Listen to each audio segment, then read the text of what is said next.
been described as the most naturally talented football player of his generation, but Paul Gascoigne, of course, has also been through some turbulent times. Well, now the England legend is making a plea to burglars who stole £140,000 worth of jewellery from his flat, leaving him devastated. He joins us live now. Paul, Morning, Paul. It's great to see you. I feel personally involved in this story because I got a call from the papers on Saturday saying...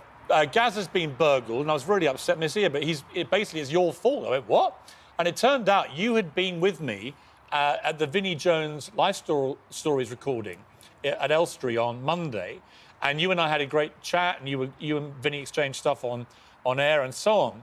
And I took this picture of you and me, of you and the audience, and then I posted it, and you fear that actually that alerted the burglars to the fact you were not at home. Yeah, well, you owe me a gold watch, that's for a start. I know you said you'd traded in for a T-bone steak, but I prefer fillet, Piers, to be fair. Well, just explain that, I mean, because there were some stakes involved, weren't there? Yeah, well, I mean, not only did I take the jewellery and the rings and sentimental things, I thought, well, you know, I may as well get something out the freezer to defrost and to eat. And when they took me fillet steaks, that's incredible, you know. I try and laugh about it, but, you know, I kept on... Yeah, I kept on thinking, like, oh, I've left me watch in the drawer and me bracelet and other stuff.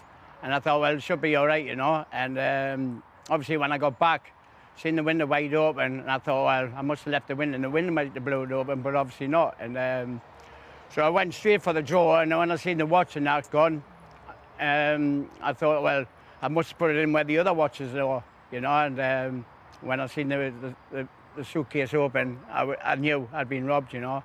Paul, some of this stuff is really... Some of it has very sentimental, personal reasons for you. Tell us about that. Well, one of the... when I signed for Tottenham, I treated myself an expensive diamond watch, and I gave it to my dad as a present. He says, go on, you can have that, you know, and he was over the moon, and he obviously gave me one back that he had for a long time, which he hadn't wore. And, you know, when he passed away, I gave a lot of stuff to the family to keep and remind me of my dad. And these certain stuff that I kept I was really close to my dad, and he gave us them. So, for it to get stolen, you know, I don't mind the other stuff, but the sentimental stuff, you know, that meant a hell of a lot to us. You know, I mean, just whoever's got it, you know, if they want to put it in a bag or wherever, leave them somewhere. They don't have to own up to it. You know, it is heartbreaking, you know. When you see people getting robbed, you know, you never really think about it until it happens to yourself. And, yeah, it's really, now that I'm talking about it, it's really hit me, you know. Stupid things that don't even mean anything to them, which means a hell of a lot to me. Paul, you make such a good point about it's obviously personally affected you so much, and you make such a good point about these robberies, which is very often it isn't the stuff of monetary value that hits home hardest. It is the stuff. Well, it's funny, you know, Paul. I got burgled in France last month, and we had money taken, and my wife had some jewellery taken. She didn't mind about most of it, but there were one or two things, stuff I'd given her on particular anniversaries, that weren't of massive value, actually, but they were of huge personal value to her, and that's what upset her. Yeah. And I can see with you, it's really, it's not probably the more expensive things. It's the stuff that reminds you of your dad. Yeah, exactly, and a couple of other things I had for somebody special, and them were stolen as well. But, you know, like things like, you know, I've won a lot of things in my career, football, and I give them to the family. And my first championship medal, I give to my dad. And when I had it, I always remember saying, Mum, give this to one of my nephews. And she went, no, look, you've kept nothing yourself. Why don't you keep your first championship medal? And I kept that, and they've actually stolen that as well, you know. So are you serious? That's a bit heartbreaking as well, you know. Oh, that's disgusting. Listen, yeah, Paul, they took that as well. We want to try and get this stuff back. I've been talking about this morning. The police, it's down in Dorset, right? The police are handling it? Yeah, they've been brilliant, to be fair. They come in and took fingerprints and that, and took photos of everything. And, you know, when you see them taking photos of they took the watches and left the boxes and stuff like that. And when you see them taking pictures of empty boxes with nothing in them, you know, even the gold cigar cutter that my dad gave us, when they're taking stuff like that, it's just like, why do they want that, you know? And obviously they make money, but like I said, you know, the sentimental stuff, whoever has got them, if they want to put them in a bag and just leave them outside the doorstep, maybe 2 o'clock in the morning, whatever.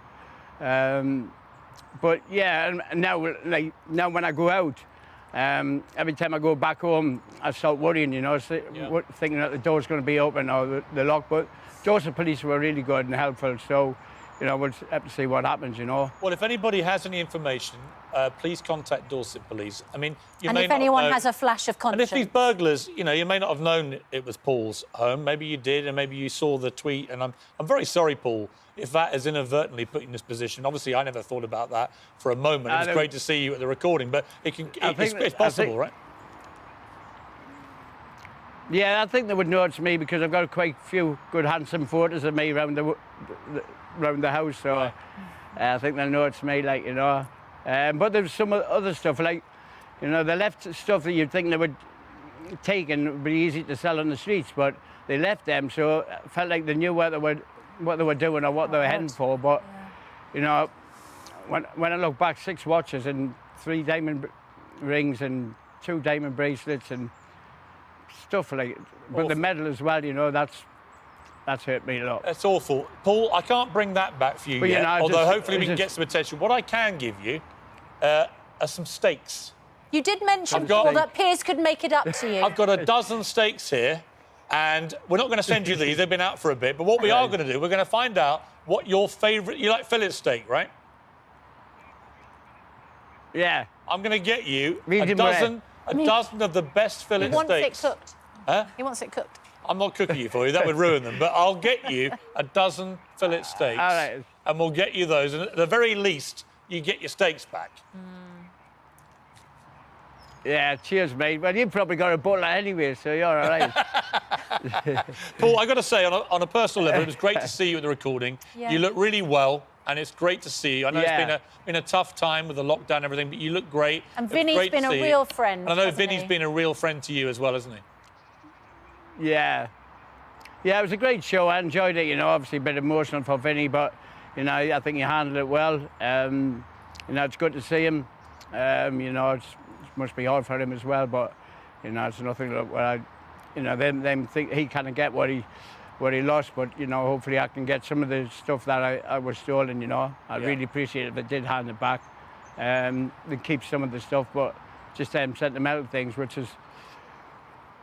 Oh, it's hard, like, you know. I try not to think about it. I try and just move on, you know, but it's one of them things. Very difficult. Paul, I hope that we can help you get them back. I'm really sorry you've gone through this, and really appreciate you joining us today. Anyone in that area who knows anything about what's happened here, and if you did take them, and this interview has not moved you to perhaps feel guilty enough that you just leave it in a bag where Paul can get it, something wrong with you.